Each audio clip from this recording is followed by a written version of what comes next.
इस वीडियो में मैं आपको बताने जा रहा हूं कि CSVT ऑनलाइन एग्ज़ाम में बेस्ट आंसर शीट PDF कैसे बनाएं और कैसे भेजें। इसके मैं यहां पर 35 टिप्स शेयर करने जा रहा हूं। तो चलिए शुरू करते हैं।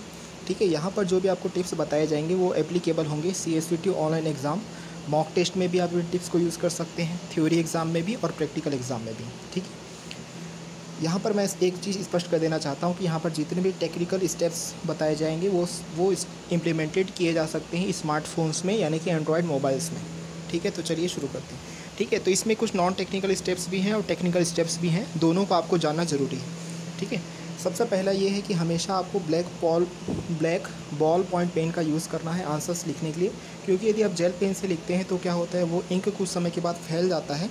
ठीक है, और दूसरा ये है कि यदि आप ब्लू कलर पेन से या फिर किसी दूसरे ऐसे कलर के पेन से लिखते हैं जो बहुत ही ज़्यादा फीका है, तो वो क्या होता है, प्रॉपरली अच्छे ढंग से दिखाई नहीं देता है स्कैन होने के बाद। दूसरा जो इम्पोर्टेंट पॉइंट है वो ये है कि सबसे पहले आप ये श्योरिटी कर लीजिए कि आपने फ्रंट पेज पे सारे एंट्रीज जो हैं वो फिल किए हैं, आपने एडमिट कार्ड के साथ सेल्फी लिया है। ठीक है, साथ ही साथ आपने आंसर को लिखना और पेज नंबरिंग जो रहता है बॉटम राइट पे, यानी कि नीचे से दाईं ओर, उसे कंप्लीट कर लिया है। ठीक है, पेज नंबरिंग जो है आपको स्टार्ट करना है सेल्फी पेज के बाद। थ्योरी एग्ज़ाम के लिए जब हम सेल्फी पेज के बाद नंबरिंग स्टार्ट करेंगे तो वो जाएगा 1 से 40 तक, और प्रैक्टिकल एग्ज़ाम के लिए यदि हम सेल्फी पेज के बाद नंबरिंग करना स्टार्ट करेंगे तो वो जाएगा 1 से 8 तक। ठीक है, अब हम आते हैं स्टेप नंबर 3 पे। ठीक है, एक 5 मिनट आप क्विक ओवरव्यू लीजिए अपनी आंसर शीट का, यह देखने के लिए कि वह रीडेबल है या नहीं, यानी कि आप उसे पढ़ पा रहे हैं अच्छे ढंग से या नहीं, प्रॉपरली उस पर लिखा हुआ विजिबल है या नहीं। ठीक है, इसके बाद आता है स्टेप नंबर 4। इस बात का ध्यान रखिए कि आपके पास एक स्कैनर एप्लीकेशन होना चाहिए आपके मोबाइल पे, और एक PDF कंप्रेसर का एप्लीकेशन भी होना चाहिए। ठीक है, PDF कंप्रेसर ऐप भले उतना कंपलसरी नहीं है, लेकिन इसकी ज़रूरत पड़ सकती है। ठीक है, जो नेक्स्ट इंपॉर्टेंट पॉइंट है, पॉइंट नंबर 5, उसमें यह है कि आपको पेजेस को फिजिकली सबसे पहले अरेंज कर लेना है। ठीक है, थ्योरी एग्ज़ाम के लिए सबसे पहले फ्रंट पेज आएगा, उसके बाद सेल्फी विथ एडमिट कार्ड, फिर उसके बाद remaining 40 page of answer sheet, इस तरीके से टोटल 42 पेज। ठीक है, प्रैक्टिकल एग्ज़ाम के लिए सबसे पहले फ्रंट पेज आएगा, उसके बाद आएगा सेल्फी विथ एडमिट कार्ड, उसके बाद remaining 8 pages of answer sheet. इस तरीके से प्रैक्टिकल एग्ज़ाम में आपके टोटल 10 पेजेस का आंसर शीट होता है, और थ्योरी एग्ज़ाम में 42 पेजेस का आंसर शीट होता है। ठीक है, दूसरा पॉइंट नंबर 6 ये है कि आपको कोई कैम स्कैनर या फिर कोई दूसरा अच्छा स्कैनर का एप्लीकेशन यूज़ करना है। ठीक है, सपोज़ आपने कैम स्कैनर को ओपन किया या किसी गुड स्कैनर ऐप्स को ओपन किया, इसके बाद आपको इमेजेस को कैप्चर करना चालू कर देना है सारे पेजेस ऑफ आंसर शीट का। ठीक है, जो भी आप स्कैनिंग करेंगे वो हमेशा पोर्ट्रेट मोड में ही होना चाहिए। ठीक है, पोर्ट्रेट मोड मतलब एक तरीके से हम बोल सकते हैं, मतलब जो आपका डॉक्यूमेंट है इस तरीके से होना चाहिए। ठीक है, इसे हम कहते हैं पोर्ट्रेट मोड, और इसे हम कहते हैं लैंडस्केप मोड। तो आपको इस पोर्ट्रेट मोड को फॉलो करना है। ठीक है, और जो पेजेस का सीक्वेंस रहेगा वो वैसा ही रहेगा जैसा हमने पॉइंट नंबर 5 में बताया है। ठीक है, यदि आप स्कैनिंग कर रहे हैं तो आप कोशिश ये करें कि आप कम लाइट में, कम रोशनी में और अंधेरे में स्कैन ना करें। ठीक है, और साथ ही साथ यदि आप किसी चादर पे, किसी वॉल पे रख के स्कैनिंग कर रहे हैं तो उसे स्कैन ना करें। कोई भी फिजिकल ऑब्जेक्ट पे रख के यदि आप स्कैन कर रहे हो पेजेस का, तो आपको उसको स्कैन नहीं करना है। ठीक है, यदि आपने गलती से उसे स्कैन कर भी लिया है तो आप उसे साइड से क्रॉप कर दें।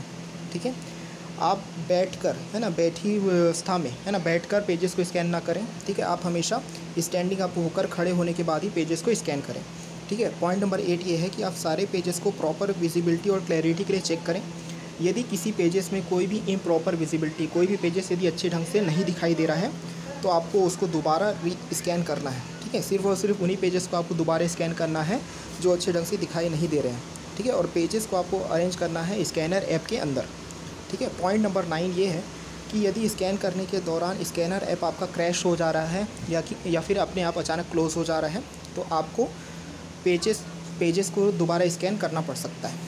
ठीक है, पॉइंट नंबर 10 ये है कि जब भी आपने पेजेस को स्कैन करने के बाद उन्हें इमेज बना दिया है, ठीक है, स्कैनर ऐप के अंदर, ठीक है, तो आप उसे एज अ PDF बनाने के बाद अपने मोबाइल के फाइल मैनेजर में ले लीजिए। डायरेक्टली आपको यहाँ से मेल नहीं करना है। ठीक है, यदि मान लीजिए जब आप जो आपने पेजेस का इमेजेस बनाया था, ठीक है, उन इमेजेस को आप as a PDF file manager में शेयर कर रहे थे, तो उस समय मान लीजिए स्कैनर ऐप आपका क्रैश हो गया या अचानक से बंद हो गया, तब आपको क्या करना है, दोबारा उस PDF को शेयर करना है फाइल मैनेजर पे। ठीक है, अब पॉइंट नंबर 12 जो है वो ये है कि आपको दोबारा चेक करना है पीडीएफ को कि वह अच्छे ढंग से क्रिएट हुआ है या नहीं। यदि नहीं हुआ है तो आपको प्रीवियस स्टेप्स को दोबारा दोहराना है। ठीक है, पॉइंट नंबर 13 ये बोलता है कि यदि आपने पीडीएफ को अच्छे ढंग से क्रिएट कर लिया है तो अब बारी है उसे रीनेम करने की। तो आपको उसे रीनेम कुछ फॉलोइंग फॉर्मेट में करना है, subject code underscore roll number, for example 80021322_3008028220001।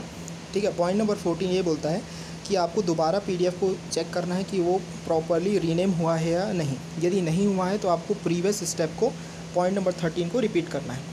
ठीक है, इसके बाद आता है पॉइंट नंबर 15। यदि पीडीएफ प्रॉपरली रीनेम हो गया है तब आपको उसका साइज़ चेक करना है। ठीक है, यदि वो साइज़ 20 MB से ज़्यादा है तो आपको उसको कंप्रेस करना पड़ सकता है। ठीक है, और यदि मान लीजिए पीडीएफ का साइज़ 0 बाइट दिखा रहा है, मतलब आपका पीडीएफ जो है अच्छे ढंग से क्रिएट नहीं हुआ है, तो आपको प्रीवियस स्टेप्स को रिपीट करना पड़ सकता है।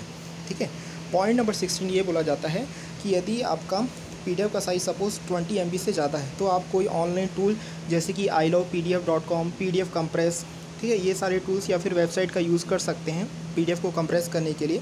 ठीक है, पीडीएफ को कंप्रेस करने के बाद आपको उसकी क्लैरिटी को ज़रूर चेक करना है कि प्रॉपर क्लियर है कि नहीं, प्रॉपर विजिबल है या नहीं। ठीक है, कहीं विजिबिलिटी कम तो नहीं हुई है। यदि ऐसा हुआ है तो आपको किसी दूसरे ऑनलाइन टूल या वेबसाइट या दूसरे एप्लीकेशन के थ्रू उसे कंप्रेस करना पड़ेगा। ठीक है, पॉइंट नंबर 17 में ये है कि यदि मान लीजिए पीडीएफ ऑटोमेटिकली रीनेम हो गया है कंप्रेशन के बाद, तब आपको दोबारा उसे रीनेम करने की ज़रूरत है इस फॉर्मेट में, जो कि है subject code underscore roll number, example 80021322_3008028220001। ठीक है, पॉइंट नंबर 18 में यह कहा गया है कि आपको दोबारा रीचेक करना है पीडीएफ को, यह चेक करने के लिए वह अच्छे ढंग से रीनेम हुआ है या नहीं। यदि नहीं हुआ है तो आपको पॉइंट नंबर 17 को फिर से रिपीट करना है। ठीक है, आंसर शीट को सेंड करने के लिए आप उन इंस्ट्रक्शंस को फॉलो करें जो आपके एग्ज़ाम कोऑर्डिनेटर के द्वारा दिए गए हैं। ठीक है, यदि आपको यह कहा गया है कि आंसर शीट आपको ईमेल के थ्रू भेजना है, ठीक है, तो आप इसके लिए एक जीमेल यूज़ कर सकते हैं जो कि एक ईमेल सर्विस है। ठीक है, जिसके लिए कुछ पॉइंट्स हम एक्सप्लेन कर रहे हैं। ठीक है, यहाँ पर हम ये एज्यूम कर रहे हैं कि जीमेल आपके मोबाइल पर पहले से है। सबसे पहले आपको जीमेल ऐप ओपन करना है। यदि आपने जीमेल ऐप पे लॉगिन नहीं किया है तो आपको लॉगिन करना है ईमेल आईडी और पासवर्ड के साथ। सक्सेसफुल ओपनिंग या लॉगिन होने के बाद जीमेल ऐप में आपको क्लिक करना है कंपोज पे। ठीक है, इसके बाद चेक करना है फ्रॉम ऑप्शन में कि आपका ईमेल आईडी डिस्प्ले हो रहा है या नहीं। ठीक है, यदि हो रहा है आपका ईमेल आईडी तो टू सेक्शन में आपको वो ईमेल आईडी डालना है जो कि एग्ज़ाम कोऑर्डिनेटर पर द्वारा प्रोवाइड कराया गया है आपको आंसर शीट सबमिट करने के लिए। ठीक है, पॉइंट नंबर 23 ये है कि आपको क्लिक करना है अटैच फाइल पे और सेलेक्ट करना है properly created answer sheet PDF को। ठीक है, पॉइंट नंबर 24 में ये है कि आपको अटैच करना है पीडीएफ फाइल। उसके बाद यह देखना है कि पीडीएफ फाइल का साइज़ दिखा रहा है या नहीं।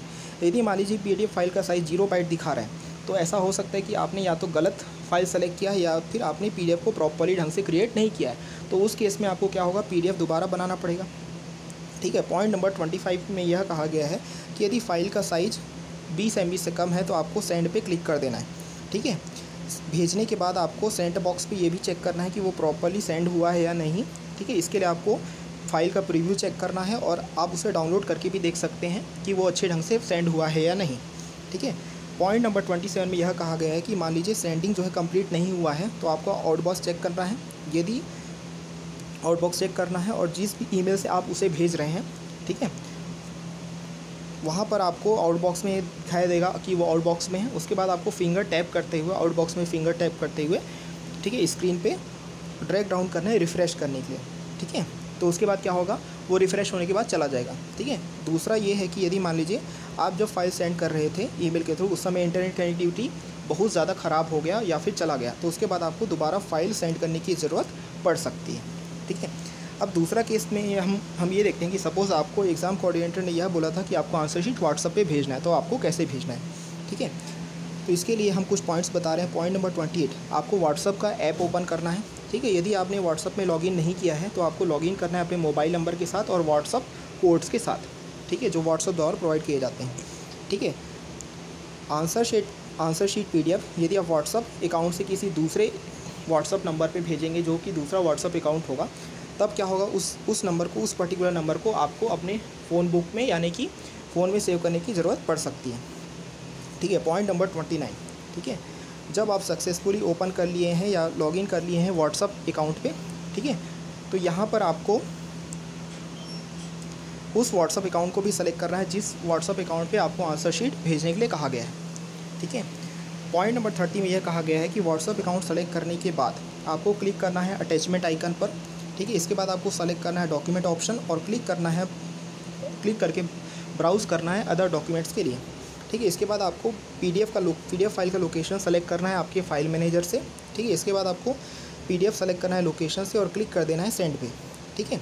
इसके बाद आपको सेंड पे जैसे ही क्लिक करेंगे तो क्या होगा, PDF लोड होने लगेगा। तो तब तक आपको वेट करना है जब तक PDF प्रॉपर्ली लोड और सेंडिंग ना हो जाए, ठीक है। जब आपका PDF डिलीवर हो जाएगा रिसीवर साइड पे, यानी कि जिस व्हाट्सअप नंबर पे आपको भेजने कहा गया था वहाँ पर जब डिलीवर हो जाएगा तो उसके बाद क्या करना है, आपको PDF डाउनलोड करके भी ये भी चीज़ चेक करना है कि PDF जो है प्रॉपर्ली भेजा गया है या नहीं, ठीक है। यदि मान लीजिए व्हाट्सअप से फ़ाइल भेजने के दौरान आपकी इंटरनेट कनेक्टिविटी चली गई या बहुत ज़्यादा कमज़ोर हो गई, तब आपको दोबारा फ़ाइल भेजने की ज़रूरत पड़ सकती है। तो ये थे इस तरीके से 35 टिप्स, ठीक है, CSUT ऑनलाइन एग्ज़ाम में बेस्ट आंसर शीट PDF बनाने और भेजने के लिए। वीडियो अच्छा लगा हो तो इसे लाइक करें, शेयर करें और हमारे चैनल को ज़रूर सब्सक्राइब करें। Thank you.